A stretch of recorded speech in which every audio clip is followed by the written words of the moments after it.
Hi everybody, this is Ken Lavallee and welcome to another episode of Enterprise Bank Presents Dollars and Cents. I am joined again by my co-host, Prema Nagathan of Enterprise Bank, and we're here again to talk to you today about some of the issues we see in the banking community and some of the tips we have for you on how to stay safe in the community so that you cannot be victimized by various scams and other types of criminal activity taking place that is currently in vogue. Obviously, we've seen many instances where people have been victimized, and we have this show to keep you safe, to keep you up to date, and the things you should know. But today, we have a little bit different of a track that we're going to take today. We've invited one of the Enterprise Bank staff members. Her name is Lisa Hall. Lisa is a Senior Human Resources Business Partner, and she is going to talk to us about some of the issues that she sees when it comes to hiring the staff that you may want to hire in your particular business or your small operation, whatever it may be. And I think she has some great tips for us. So I know Prema is going to start with a few questions for Lisa. Yeah. Lisa, thank you for coming on our show today. Lowell, I think, has a lot of businesses of various size. It could be a very small business or a very big establishment such as Enterprise Bank. We are also based in Lowell. And to run a business and the success of a business, one of the biggest factors is making sure that you have the right employees. Absolutely. Employees who understand their job, are trained to do their job, understand customer service. So where that's such a big factor, today we want to focus on maybe if you could give us some recommendations and best practices for business owners on what they should keep in mind when they are out there looking to hire employees to run their business for them or with them. Sure. So what are your thoughts, Lisa? It's especially nowadays where unemployment is so low and there's so many opportunities. It's important to be able to understand the roles that you have. So if you have an open position, that's an exciting time. It's a time to be able to assess or reassess what your needs are. If it's because of growth, then that's an opportunity to look at your current staff, and is it time to kind of redesign who you currently have? Are the needs that you had the same as the needs that you'll need in the future?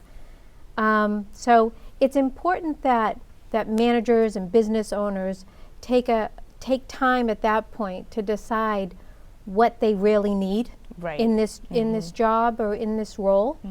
So once they've considered what exactly the role is going to be, then from there it's a matter of making sure they jot down not only the day-to-day duties. And I think when we think of a job description, that's kind of what we think of, and I know a lot of small companies don't choose to do that.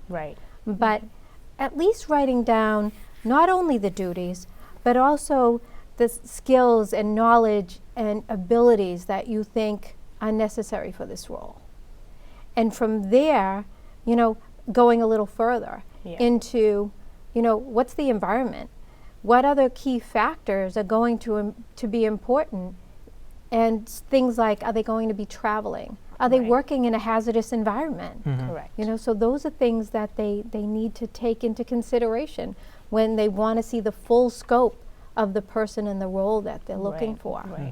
So now I know you mentioned, looking at not just a day-to-day, but looking beyond that. Now, is that from a employee aspect as far as their long-term growth? I always say, it's most exciting for me as a human resources professional to see someone grow and to see someone develop, especially into what they aspire to. So it's always, to me, the best place. If you've already got a loyal, engaged employee, is this a chance to further develop them? And as I said earlier, when you're looking for that role, maybe you don't have a current employee that can totally fill that role, but are there pieces of this new role or that you can now give to one of your employees that you're looking to grow? Further motivate them, further engage them. That's the ideal for me. But if that's not your opportunity, then you kind of have to think about what kind of employee do I need? For instance, manufacturing companies who might have gotten a big order and they just need to get it out really quickly. would you just choose to go to a temp or a contract agency and get someone for a short period of time? Yeah. Those folks are not on your payroll. If it's the type of job that you can bring someone in, there's not really a learning curve. That's a good place to source those.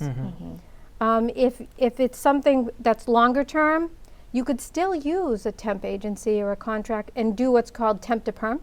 Okay.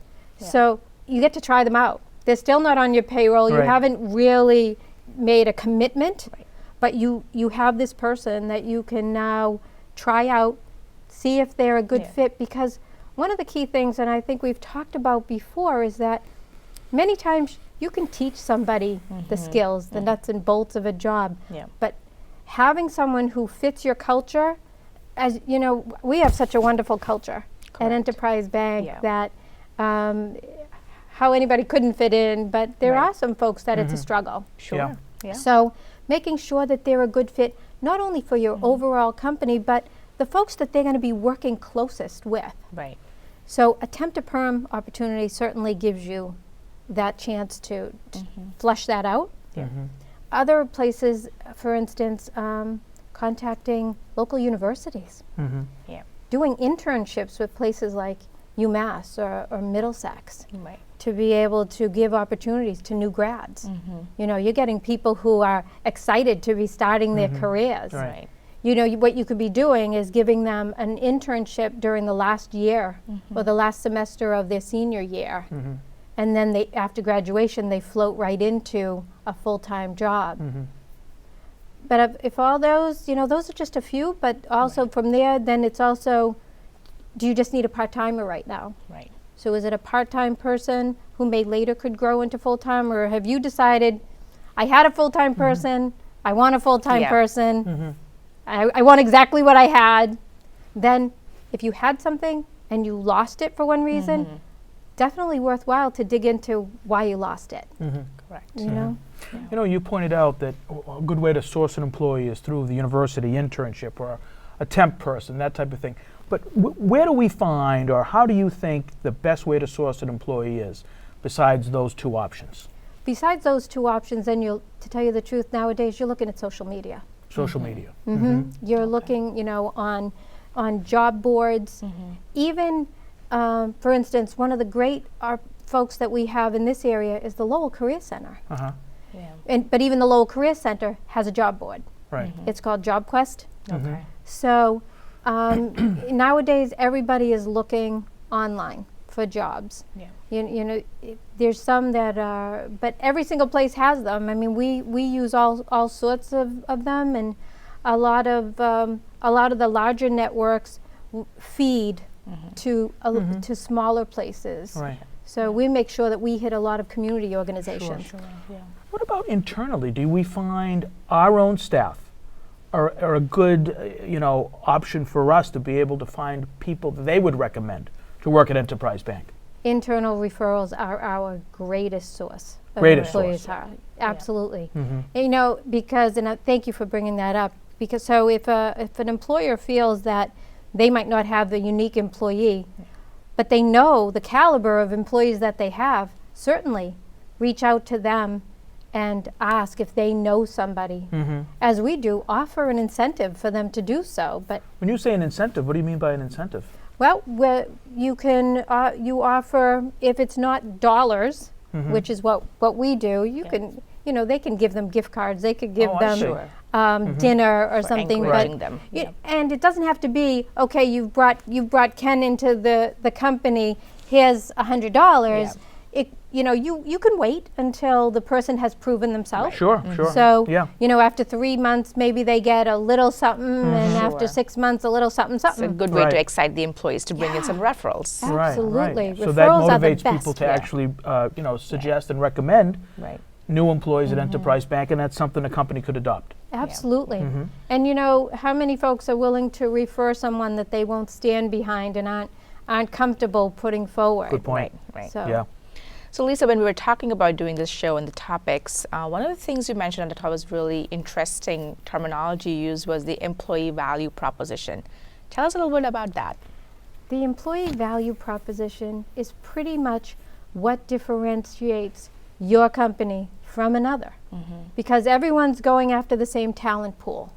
So whether it's that you have greater benefits, or you provide employee tuition reimbursement, or you're having this employee work with really innovative and creative tools.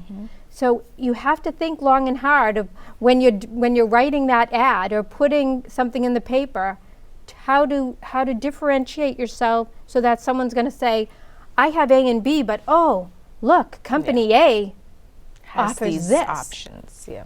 So, So one of that might even be flexible schedule. Absolutely. So if Working someone's from home. pursuing working from home, more and more, we're finding that's important for a lot of people, folks, Sure. And so that they can have some work-life balance. Absolutely. Right. Yeah, absolutely. Yeah.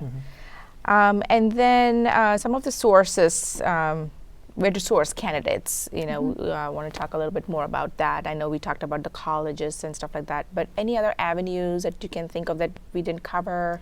Well, as we said, just to reiterate, employee referrals are the best. Local colleges, then you have the Career Center of Lowell. So beyond that, it's just, the most known ones are, Monster, Indeed, those type of things. Now, is had there a folks- cost involved to having to post a job opening on some of those websites? Absolutely. Okay. There's a cost with each. Okay. Things like Craigslist being the least expensive. Sure. Yeah. But things, if you can have Monster and Indeed, whereby you can, it depends, it's volume based. Okay. So, but if you're just putting one, and it's usually for like a 60 day, one So of the it's ones different that you can still source without a cost, at least to a small degree, is LinkedIn. Okay. So looking at LinkedIn accounts at this point is a place that we use. Okay. And then as you source, there are some capabilities that you would pay for to get a little deeper. Sure. So there are service-based, fee-based options, and if it's a business that's small and may not want to, invest that cost in something, there are some options like the free. And I think you mentioned the Lowell Career Center might be an option where you don't really have. And the to. Lowell Career Center will also, not only will they post the jobs for you, but they actually would allow an employer to go in and do on-site interviewing. And no cost for that whatsoever. I mean, then there's the newspaper. Yes. But you see fewer and fewer of that, Right. especially if you're looking in our local newspaper. Sure. Well, we'll be back in a minute, and when we do, we're going to talk about some of the issues that Prema and I see in the security realm. People who get hired by companies, who take advantage of those companies, who end up being employees that could steal or commit other acts that are inappropriate, and how do we prevent that from happening when you're doing the hiring process? We'll be back in a minute. This program is proudly sponsored by Enterprise Bank, a full-service commercial institution serving 17 communities. Enterprise Bank helps create successful businesses, meaningful jobs, strong, vibrant communities, and opportunities and prosperity for our customers, shareholders, and employees. To speak to an Enterprise advisor, call 978-459-9000 or visit our website, enterprisebanking.com. Enterprise, an independent bank with community at its core. Member FDIC. Hi, this is Prema Nagathan from Enterprise Bank, and I'd like to welcome our viewers back from the break. And we are on Enterprise Bank Presents Dollars and Cents. And our guest today is Lisa Hall. So Lisa, we've been talking about some really good information that you gave us as far as posting out a new job application. But I wanted to just share a story with you and with our viewers today. I know of a person who runs a small business, and they had hired a bookkeeper. She was great. The business owner was very pleased with this employee. But unfortunately, after many months of having some fraudulent activity as far as stealing money, writing checks that were forged and unauthorized, the business owner found out when it was somewhat a little too late. The business owner was really upset that they had what now they realized was probably not the right person that they should have hired. When I was talking to that individual, they said, well, I had done all the reference checks. She was great. I really decided to rely on her. So, the aspect of making sure that you're hiring the right person is something that I know I'll come back to you and maybe talk a little bit about that. But from a risk management security standpoint, one of the recommendations we have for businesses is making sure that you have proper controls in place in your business, especially when it comes to giving that employee access to confidential information regarding your business, or it might be giving access to cash. The segregation of duties is going to be extremely important, making sure that they don't have access to checkbooks or statements, and and every business will be different. But I think business owners really need to be mindful of what their employees have access to. In this case, it just so happened that it was a small business, and the business owner had so much to do that they started to rely on this employee for responsibilities beyond her normal role. She should not have had access to checkbooks. She should not have had access to bank statements. The employee was not aware of these things happening for a very long time. When he finally, the employee that he had hired that turned out to be a bad employee, went out on a medical leave, and that's when he hired somebody else to fill in. That's when they started to discover some of the problems that went through. So not only was his trust broken, he felt awful, and he also lost a lot of money. So, Lisa, I'll come back to you now on this one, is how do you know, and what are some of the things that might be in place to making sure that you're not hiring someone that has had a record of maybe stealing or, doing some bad things? There's so many pieces associated with, making sure that you have the right employee. It goes along, to be able to check their skills, you got to go beyond what their resume and their application may say. So you make sure that you ask them questions that will help you to decide, very detailed questions about how they handled a certain situation in the past that's associated with what their role will be, and make sure that it makes sense. Right. Because how they handled it in the past will very likely be how they will handle it in the future. You talk about reference checks, and it's far more difficult nowadays. A few things happen. Very often, you'll call someone for a reference, and they don't even want to discuss it with you. They just have a rule against it. Right. And what you're doing very often as well is calling somebody's cell phone. Right. It used to be that you knew you were getting their actual boss or a member of their prior company because they would answer the phone saying, "This is ABC company." Yeah. Now when you're calling someone's cell phone, you have to pretty much trust that the name that they gave you for the reference, and that's what you use. There are ways to check, though, if you're willing to do your due diligence to determine if Jane Doe is really a manager at that company. So that might be worthwhile to do as well. I pretty much would always require that they give me the name of a prior supervisor or manager. Yeah. Usually that will help you to get a good reference, and of course you want to be sure that they've already talked to these people and gotten permission from them to give their names. But beyond that, there's other checks and balances that you can do. As you said, a person who's going to be a bookkeeper should not have single control over things like checkbooks and accounts. That should require a dual signature. Sure. Or taking money out of the bank for that company should require dual control, as we call it in the bank. Right. So it's very difficult, and it's heart-wrenching too, because you put a lot of stock into your employees when you hire them, and a lot of faith in them as well. So you made some good points, and I think that one of the things that I really was impressed when we had our conversation was that you adhered to the theory that the best indicator of future behavior is past behavior. And we had that same theory in the police department. When we interviewed for police officers, we looked at their background. How does someone who owns a small company do that? As I said, you come up with what we call behavioral interviewing questions. And so you don't ask them what an ideal answer is. You don't ask them how they would handle something that's theoretical. You ask them specifically with open-ended questions that would say, tell me about a time when you had to deal with an angry customer. Right. How did you do that? What were the circumstances? What were the outcome? Yeah. And then you must give them time. You must allow silence so that they can think about it, because we're asking them to recall a specific instance. Right. Or explain to me how you handled this situation in the past. Right. You know, so if you use open-ended questions with tell me about, or give me an example, or tell me about a time, and those usually. And we did, you know, as a law enforcement agency, when I was at the police department, we could do background checks and, you know, really query someone's past history. How does a small company do that? Same way, but you must get the applicant's authorization Right. to do it. Okay. And it has to be deemed job required. So, for instance, if somebody is a bookkeeper Right. or touching cash and money, it may be worthwhile to request that you can check their credit history. Right.